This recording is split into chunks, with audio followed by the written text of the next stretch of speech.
Funding for this program is provided by additional funding provided by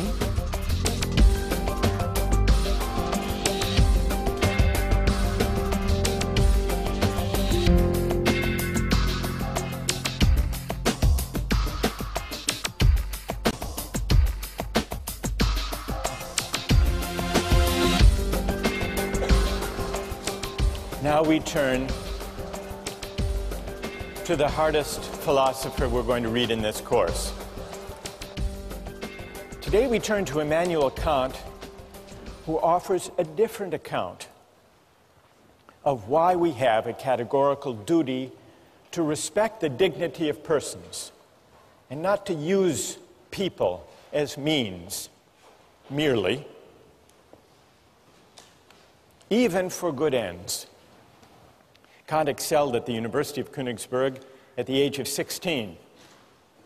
At the age of 31, he got his first job as an unsalaried lecturer paid on commission based on the number of students who showed up at his lectures.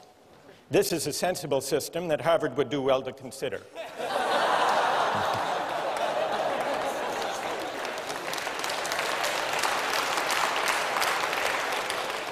Luckily for Kant, he was a popular lecturer and also an industrious one, and so he eked out a meager living.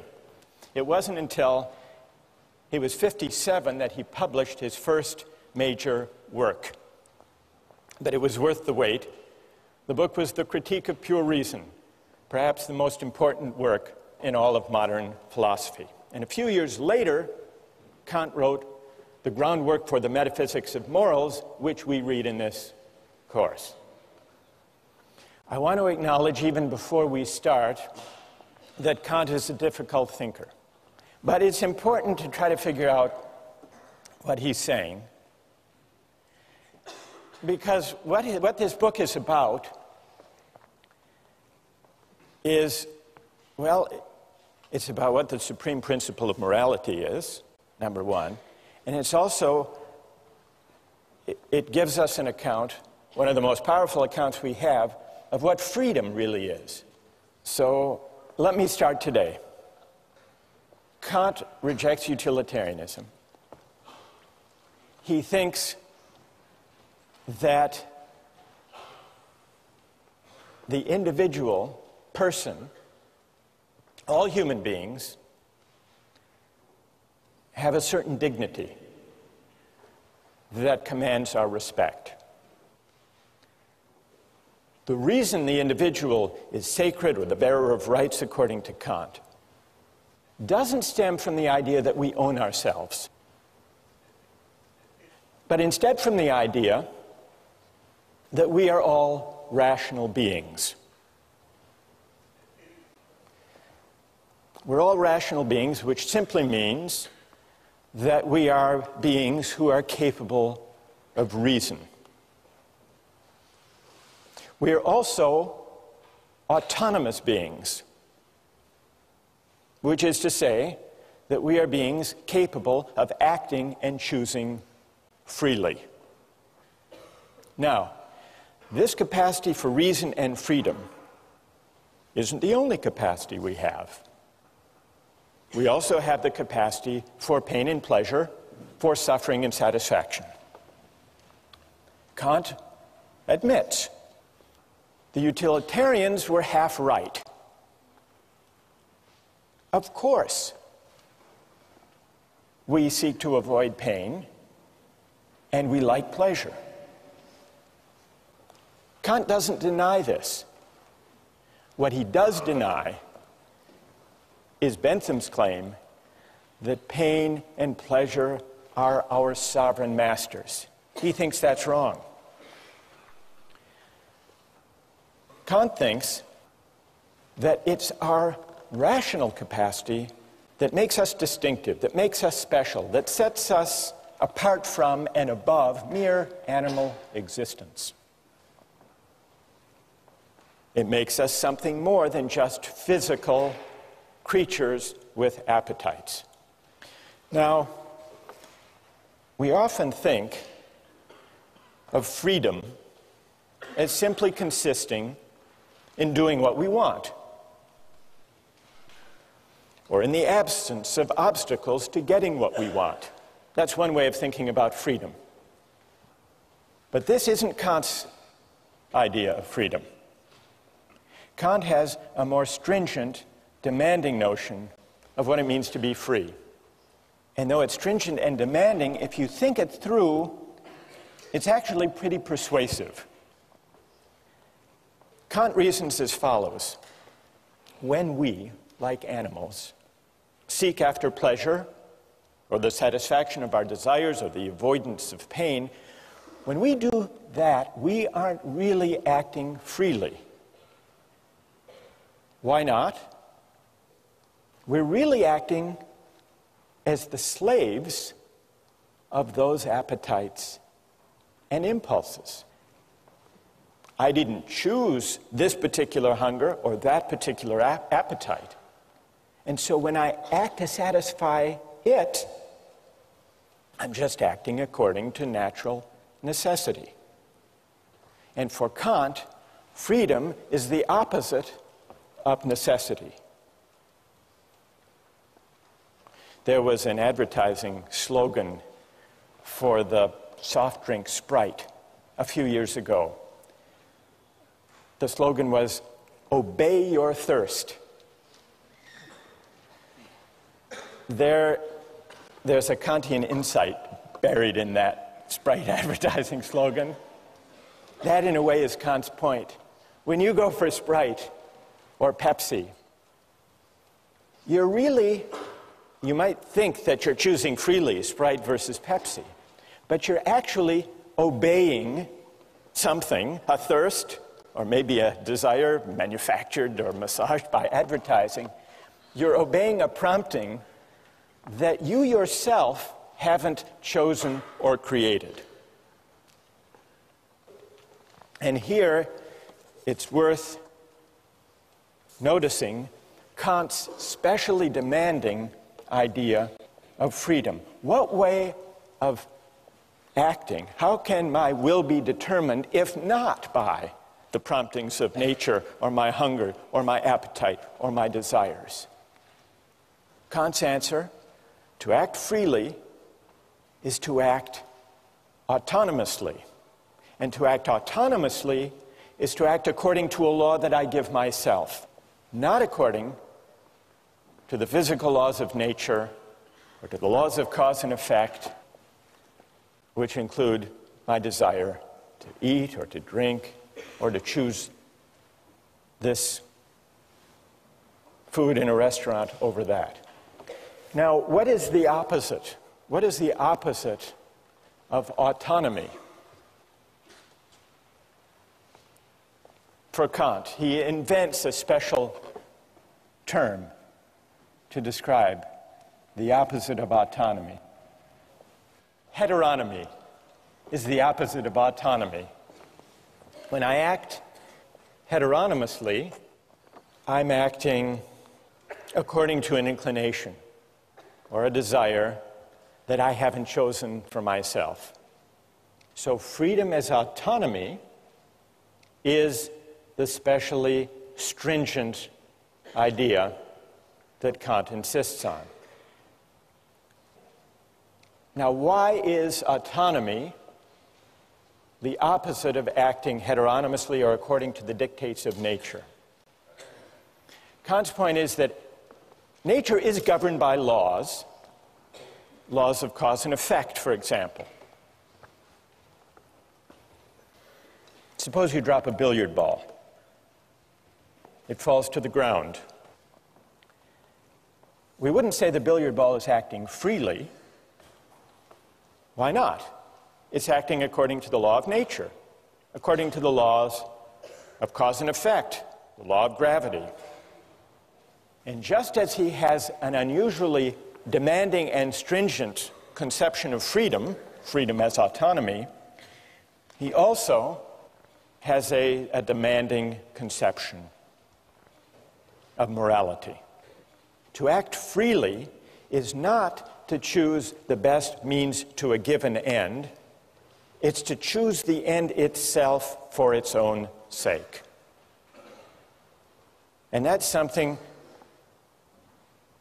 that human beings can do and that billiard balls can't.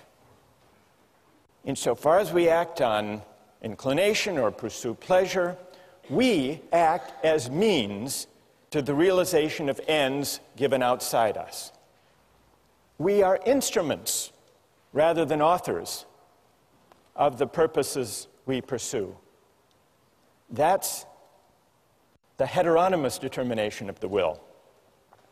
On the other hand, insofar as we act autonomously, according to a law we give ourselves, we do something for its own sake, as an end in itself. When we act autonomously, we cease to be instruments to purposes given outside us. We become, or we can come to think of ourselves, as ends in ourselves. This capacity to act freely, Kant tells us, is what gives human life its special dignity. Respecting human dignity means regarding persons not just as means, but also as ends in themselves. And this is why it's wrong to use people for the sake of other people's well-being or happiness. This is the real reason, Kant says, that utilitarianism goes wrong. This is the reason it's important to respect the dignity of persons and to uphold their rights. So even if there are cases, remember John Stuart Mill said, well, in the long run, if we uphold justice and respect the dignity of persons, we will maximize human happiness. What would Kant's answer be to that? What would his answer be? Even if that were true, even if the calculus worked out that way, even if you shouldn't throw the Christians to the lions because in the long run, fear will spread, the overall utility will decline. The utilitarian would be upholding justice and rights and respect for persons for the wrong reason, for a purely contingent reason, for an instrumental reason. It would still be using people, even where the calculus works out for the best in the long run, it would still be using people as means rather than respecting them as ends in themselves. So, that's Kant's idea of freedom as autonomy, and you can begin to see how it's connected to his idea of morality. But we still have to answer one more question. What gives an act its moral worth in the first place? If it can't be directed at utility or satisfying wants and desires, what gives an action its moral worth? This leads us from Kant's demanding idea of freedom to his demanding idea of morality. What does Kant say? What makes an action morally worthy consists not in the consequences or in the results that flow from it. What makes an action morally worthy has to do with the motive, with the quality of the will, with the intention for which the act is done. What matters is the motive, and the motive must be of a certain kind. So, the moral worth of an action depends on the motive for which it's done, and the important thing is that the person do the right thing for the right reason. A good will isn't good because of what it affects or accomplishes, Kant writes. It's good in itself. Even if by its utmost effort the good will accomplishes nothing, it would still shine like a jewel for its own sake, as something which has its full value in itself. And so for any action to be morally good, it's not enough that it should conform to the moral law. It must also be done for the sake of the moral law. The idea is that the motive confers the moral worth on an action. And the only kind of motive that can confer moral worth on an action is the motive of duty. Well, what's the opposite of doing something out of a sense of duty because it's right? Well, for Kant, the opposite would be all of those motives having to do with our inclinations. And inclinations refer to all of our desires, all of our contingently given wants, preferences, impulses, and the like. Only actions done for the sake of the moral law, for the sake of duty, only these actions have moral worth. Now, I want to see what you think about this idea, but first let's consider a few examples. Kant begins with an example of a shopkeeper. He wants to bring out the intuition and make plausible the idea that what confers moral worth on an action is that it be done because it's right. He says, suppose there's a shopkeeper and an inexperienced customer comes in. The shopkeeper knows that he could give the customer the wrong change, could shortchange the customer and get away with it, that at least that customer wouldn't know. But the shopkeeper nonetheless says, well, if I shortchange this customer, word may get out, my reputation would be damaged, and I would lose business. So I won't shortchange this customer. The shopkeeper does nothing wrong. He gives the correct change. But does his action have moral worth? Kant says no. It doesn't have moral worth because the shopkeeper only did the right thing for the wrong reason, out of self-interest. That's a pretty straightforward case.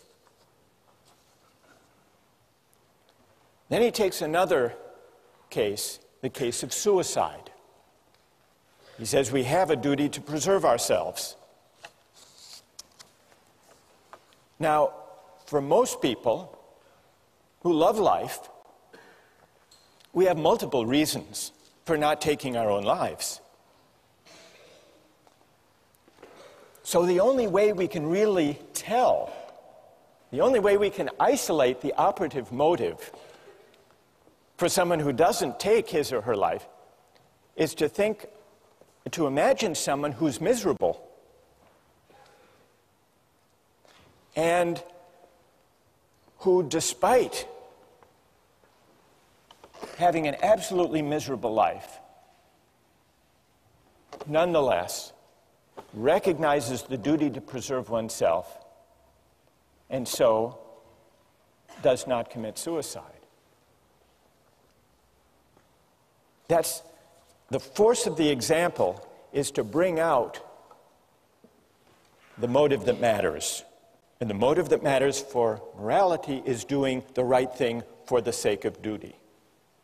Let me just give you a couple of other examples. The Better Business Bureau. What's their slogan? The slogan of the Better Business Bureau? Honesty is the best policy. It's also the most profitable. This is the Better Business Bureau's full-page ad in the New York Times. Honesty. It's as important as any other asset, because a business that deals in truth, openness, and fair value cannot help but do well. Come join us and profit from it. What would Kant say about the moral worth of the honest dealings of members of the Better Business Bureau? What would he say? That here's a perfect example that if this is the reason that these companies deal honestly with their customers, their action lacks moral worth. This is Kant's point. Or a couple of years ago at the University of Maryland, there was a problem with cheating. And so they initiated an honor system. And they created a program with local merchants that if you signed the honor pledge, a pledge not to cheat, you would get discounts of 10 to 25% at local shops.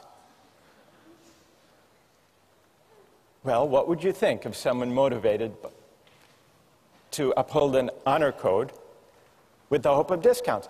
It's the same as Kant's shopkeeper.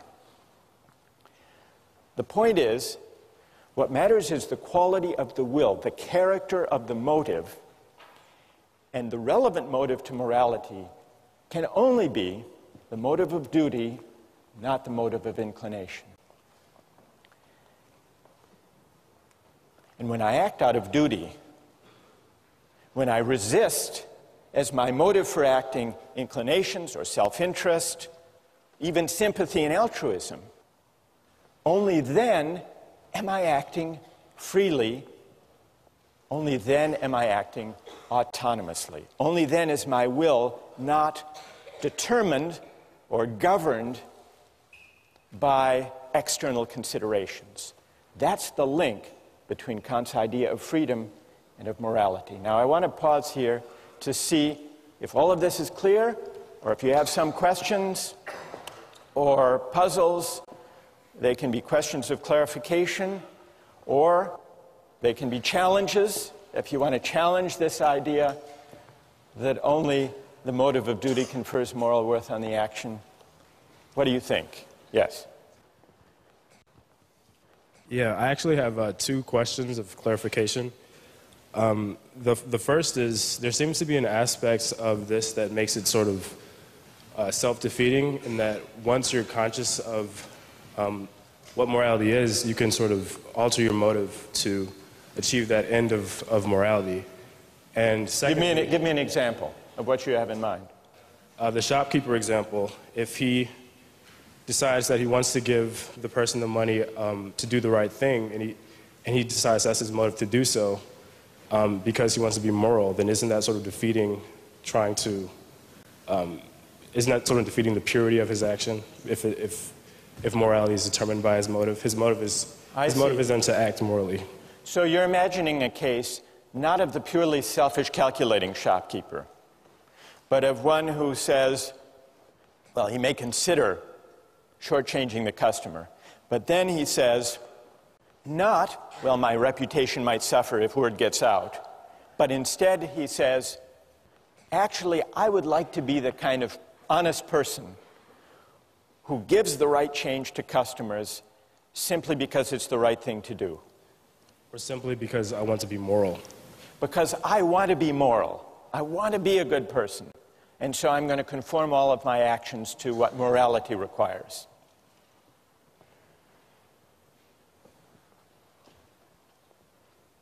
It's a subtle point. It's a good question. Kant does acknowledge, you're pressing Kant on an important point here. Kant does say there has to be some incentive to obey the moral law. It can't be a self-interested incentive. That would defeat it by definition. So he speaks of a different kind of incentive from an inclination. He speaks of reverence for the moral law. So if that shopkeeper says, I want to develop a reverence for the moral law, and so I'm going to act, and so I'm going to do the right thing, then I think he's there. He's there as far as Kant's concerned. Because he's formed his motive, his will is conforming to the moral law once he sees the importance of it. So it would count. It would count. All right, and then secondly, very quickly, what stops morality from becoming completely objective in this point? What stops morality from becoming completely subjective? Yeah, like how can, if morality is completely determined by your morals, then how can you apply this, or how can it be enforced? That's also a great question. What's your name? My name is Amadi. Amadi? Yeah. All right. If acting morally means acting according to a moral law out of duty, and if it's also to act freely in the sense of autonomously, it must mean that I'm acting according to a law that I give myself. That's what it means to act autonomously. Amadi is right about that. But that does raise a really interesting question. If acting autonomously means acting according to a law I give myself, That's how I escape the chain of cause and effect and the laws of nature. What's to guarantee that the law I give myself when I'm acting out of duty is the same as the law that Amadi is giving himself, and that each of you gives yourselves? Well, here's the question. How many moral laws, from Kant's point of view, are there in this room? Are there 1,000, or is there one? He thinks there's one, which in a way does go back to this question, all right, what is the moral law? What does it tell us? So what guarantees? It sounds like to act autonomously is to act according to one's conscience, according to a law one gives oneself. But what guarantees that if we all exercise our reason, we will come up with one and the same moral law? That's what Amadi wants to know. Here's Kant's answer. The reason that leads us to the law we give ourselves as autonomous beings is a reason, it's a kind of practical reason that we share as human beings. It's not idiosyncratic. The reason we need to respect the dignity of persons is that we're all rational beings. We all have the capacity for reason, and it's the exercise of that capacity for reason which exists undifferentiated in all of us that makes us worthy of dignity, all of us, and since it's the same capacity for reason, unqualified by particular autobiographies and life circumstances. It's the same universal capacity for reason that delivers the moral law.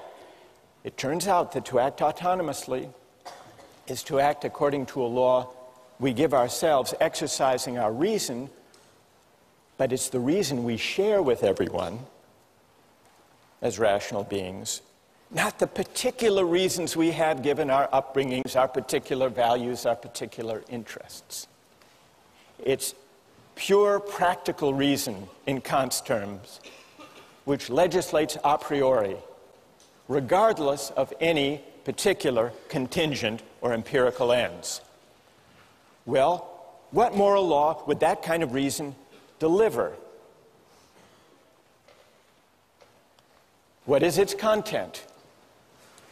To answer that question, you have to read the groundwork, and we'll continue with that question next time.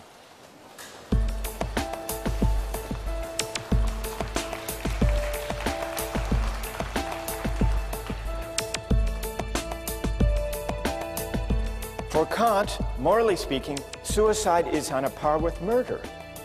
It's on a par with murder because what we violate when we take a life, when we take someone's life, ours or somebody else's, we use that person, we use a rational being, we use humanity as a means. And so we fail to respect humanity as an end.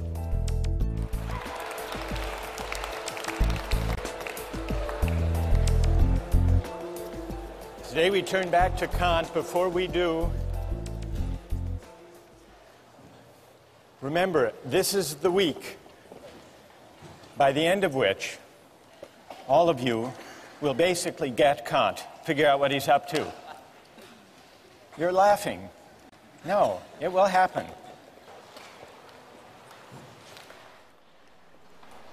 Kant's groundwork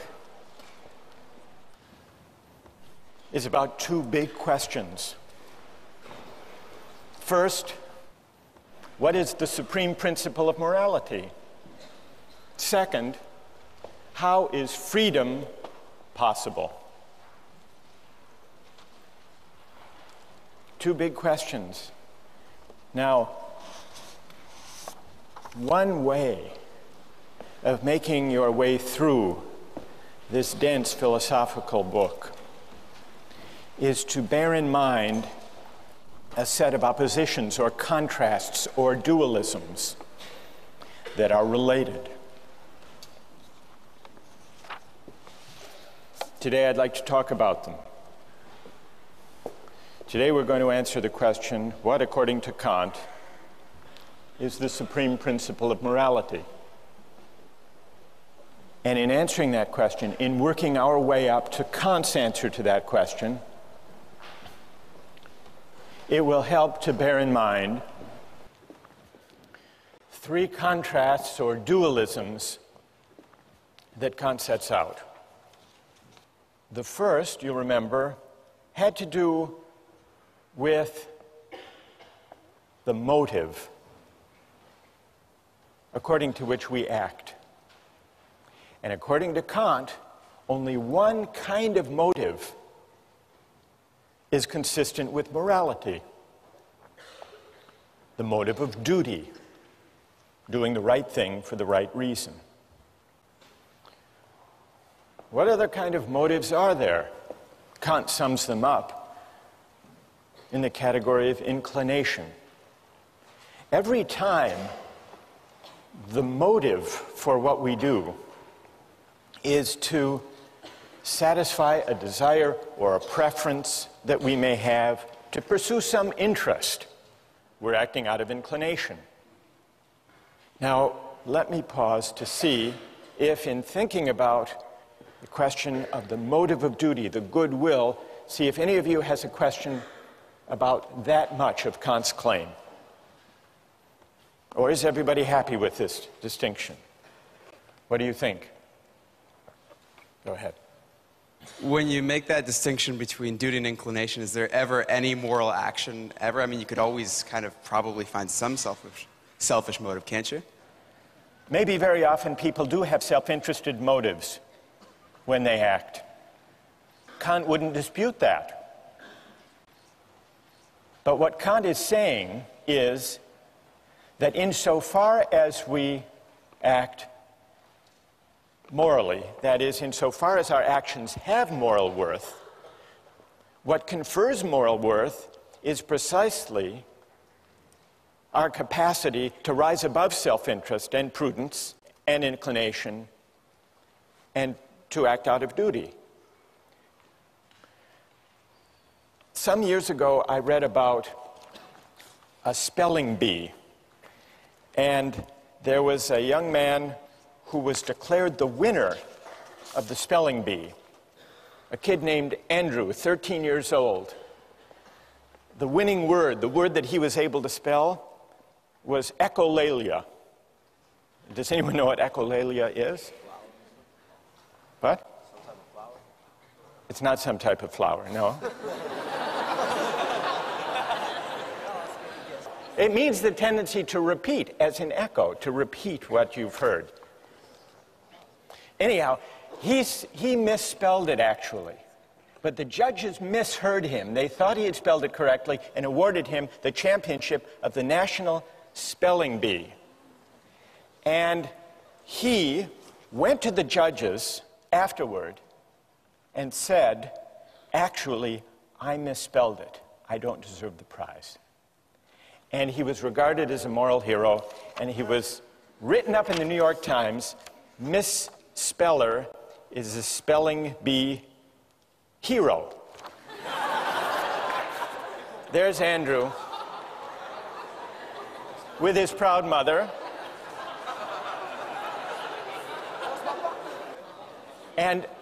But when he was interviewed afterwards, listen to this, when he was interviewed afterwards, he said, quote, "The judges said I had a lot of integrity." But then he added that part of his motive was, quote, "I didn't want to feel like a slime." All right, what would Kant say? Go ahead.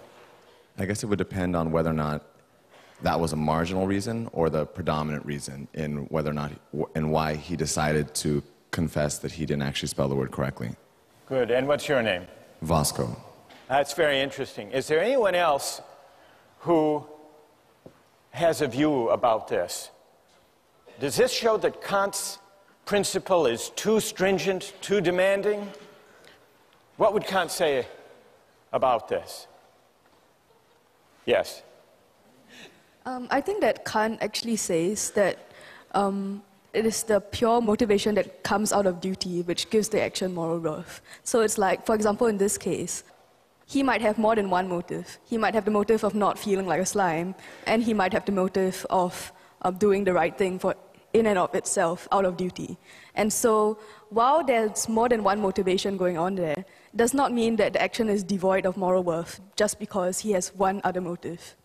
So, because the motive which involves duty is what gives it the moral worth. Good. And what's your name? Judith. Well, Judith, I think that your account actually is true to Kant. It's fine to have sentiments and feelings that support doing the right thing, provided they don't provide the reason for acting. Yeah. So I think Judith actually has mounted a pretty good defense of Kant on this question of the motive of duty. Thank you. Now, let's go back to the three contrasts. It's clear at least what Kant means when he says that for an action to have moral worth, it must be done for the sake of duty, not out of inclination. But as we began to see last time, there's a connection between Kant's stringent notion of morality and his specially demanding understanding of freedom. And that leads us to the second contrast, the link between morality and freedom. The second contrast describes two different ways that my will can be determined, autonomously and heteronomously. And according to Kant, I'm only free when my will is determined autonomously, which means what? According to a law that I give myself. We must be capable, if we're capable of freedom as autonomy, we must be capable of acting according not to a law that's given or imposed on us, but according to a law we give ourselves. But where could such a law come from? A law that we give ourselves? Reason. If reason determines my will, then the will becomes the power to choose independent of the dictates of nature or inclination or circumstance. So, connected with Kant's demanding notions of morality and freedom is a specially demanding notion of reason. Well, how can reason determine the will? There are two ways, and this leads to the third contrast. Kant says there are two different commands of reason. And a command of reason, Kant calls an imperative. An imperative is simply an ought. One kind of imperative, perhaps the most familiar kind, is a hypothetical imperative. Hypothetical imperatives use instrumental reason. If you want X, then do Y. It's means-ends reasoning. If you want a good business reputation, then don't shortchange your customers, word may get out. That's a hypothetical imperative. If the action would be good solely as a means to something else, Kant writes the imperative is hypothetical. If the action is represented as good in itself, and therefore as necessary for a will which of itself accords with reason, then the imperative is categorical. That's the difference between a categorical imperative and a hypothetical one.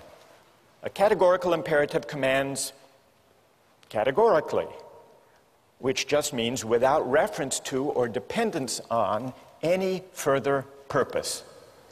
And so you see the connection among these three parallel contrasts. To be free in the sense of autonomous requires that I act not out of a hypothetical imperative, but out of a categorical imperative. And so you see, by these three contrasts, Kant reasons his way, brings us up to his derivation of the categorical imperative. Well, this leaves us one big question. What is the categorical imperative? What is the supreme principle of morality? What does it command of us? Kant gives three versions, three formulations of the categorical imperative. I want to mention two and then see what you think of them. The first version, the first formula, he calls the formula of the universal law. Act only on that maxim whereby you can at the same time will that it should become a universal law. And by maxim, what does Kant mean? He means a rule that explains the reason for what you're doing, a principle. For example, promise keeping. Suppose I need money, I need $100, desperately. And I know I can't pay it back anytime soon. I come to you and make you a promise, a false promise, one I know I can't keep. Please give me $100 today, lend me the money, I will repay you next week. Is that consistent with the categorical imperative, that false promise? Kant says no. And the test, the way we can determine that the false promise is at odds with the categorical imperative is try to universalize it. Universalize the maxim upon which you're about to act. If everybody made false promises when they needed money, then nobody would believe those promises. There would be no such thing as a promise. And so there would be a contradiction. The maxim, universalized, would undermine itself. That's the test. That's how we can know that the false promise is wrong. Well, what about the formula of the universal law? You find it persuasive?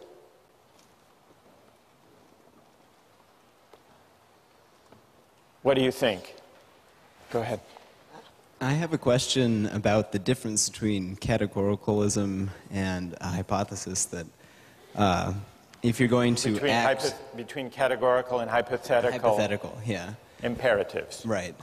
If you're going to act with a categorical imperative so that the maxim doesn't undermine itself, it sounds like I am going to do X because I want Y. I am going to not lie in dire need because I want the world to function in such a way that promises are kept. I don't want to liquidate the practice of promises. Right. It sounds like justifying a means by an end. It seems like an instance of consequentialist reasoning, you're saying. Right. And what's your name? Tim. Tim. Well, Tim, John Stuart Mill agreed with you. He made this criticism of Kant. He said, if I universalize the maxim and find that the whole practice of promise-keeping would be destroyed if universalized, I must be appealing somehow to consequences. Right. If that's the reason not to tell a false promise. So John Stuart Mill agreed with that criticism against Kant. But John Stuart Mill was wrong. You're in good company, though. You're in good company, Tim. Kant is often read, as Tim just read him, as appealing to consequences. The world would be worse off if everybody lied, because then no one could rely on anybody else's word. Therefore, you shouldn't lie. That's not what Kant is saying exactly. Although it's easy to interpret him as saying that. I think what he's saying is that this is the test. This is the test of whether the maxim corresponds with the categorical imperative. It isn't exactly the reason. It's not the reason. The reason you should universalize to test your maxim is to see whether you are privileging your particular needs and desires over everybody else's. It's a way of pointing to this feature, this demand of the categorical imperative, that the reasons for your action shouldn't depend, for their justification, on your interests, your needs, your special circumstances being more important than somebody else's. That, I think, is the moral intuition lying behind the universalization test. So let me spell out Kant's second version of the categorical imperative, perhaps in a way that's more intuitively accessible than the formula of universal law. It's the formula of humanity as an end. Kant introduces the second version of the categorical imperative with the following line of argument. We can't base the categorical imperative on any particular interests, purposes, or ends, because then it would be only relative to the person whose ends they were.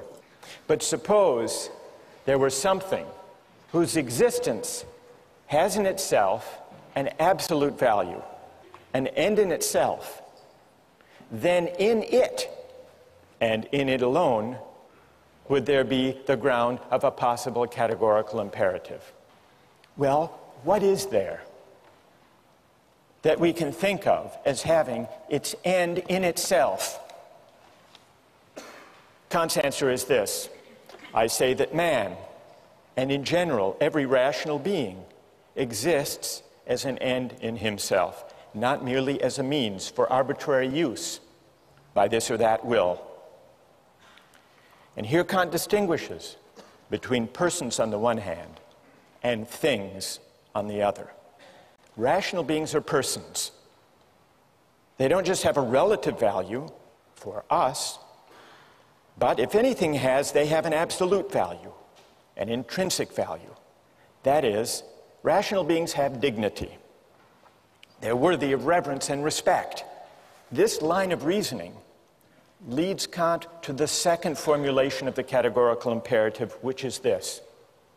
Act in such a way that you always treat humanity, whether in your own person or in the person of any other, never simply as a means, but always at the same time as an end. So that's the formula of humanity as an end. The idea that human beings, as rational beings, are ends in themselves, not open to use, merely as a means. When I make a false promise to you, I'm using you as a means to my ends, to my desire for the $100. And so I'm failing to respect you. I'm failing to respect your dignity. I'm manipulating you. Now consider the example of the duty against suicide. Murder and suicide are at odds with the categorical imperative. Why? If I murder someone, I'm taking their life for some purpose, either because I'm a hired killer or I'm in the throes of some great anger or passion. Well, I have some interest, some purpose that's particular, for the sake of which I'm using them as a means. Murder violates the categorical imperative. For Kant, morally speaking, suicide is on a par with murder. It's on a par with murder because what we violate when we take a life, when we take someone's life, ours or somebody else's, we use that person, we use a rational being, we use humanity as a means. And so we fail to respect humanity as an end. And that capacity for reason, that humanity that commands respect, that is the ground of dignity, that humanity, that capacity for reason, resides undifferentiated in all of us. And so I violate that dignity in my own person if I commit suicide, and in murder if I take somebody else's life. From a moral point of view, they're the same. And the reason they're the same has to do with the universal character and ground of the moral law. The reason that we have to respect the dignity of other people has not to do with anything in particular about them. And so respect, Kantian respect, is unlike love in this way. It's unlike sympathy. It's unlike solidarity or fellow feeling or altruism. Because love and those other particular virtues or reasons for caring about other people have to do with who they are in particular. But respect for Kant, respect is respect for humanity, which is universal, for a rational capacity which is universal. And that's why violating it, in my own case, is as objectionable as violating it in the case of any other. Questions or objections?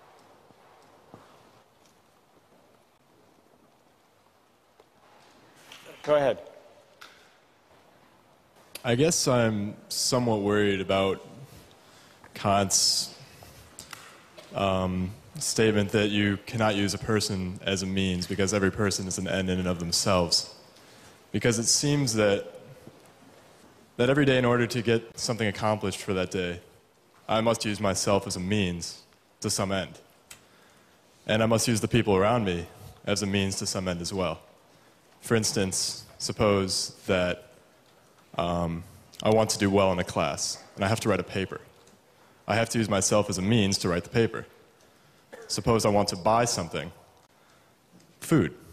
I must go to the store and use the person working behind the counter as a means for me to purchase my food. Right. That's true. You do. What's your name? Patrick. Patrick, you're not doing anything wrong. You're not violating the categorical imperative when you use other people as means. That's not objectionable, provided when we deal with other people for the sake of advancing our projects and purposes and interests, which we all do, provided we treat them in a way that is consistent with respect for their dignity. And what it means to respect them is given by the categorical imperative. Are you persuaded? Do you think that Kant has given a compelling account, a persuasive account of the supreme principle of morality? Reread the groundwork, and we'll try to answer that question next time.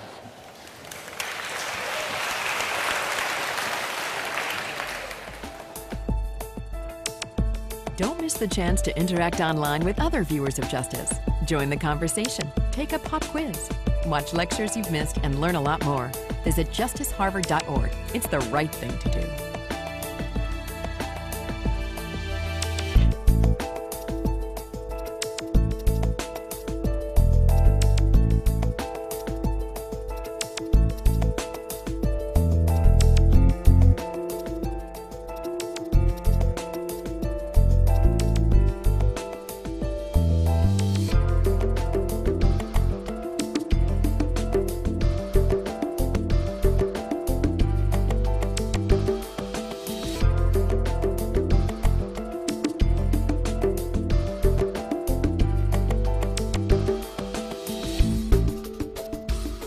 Funding for this program is provided by... Additional funding provided by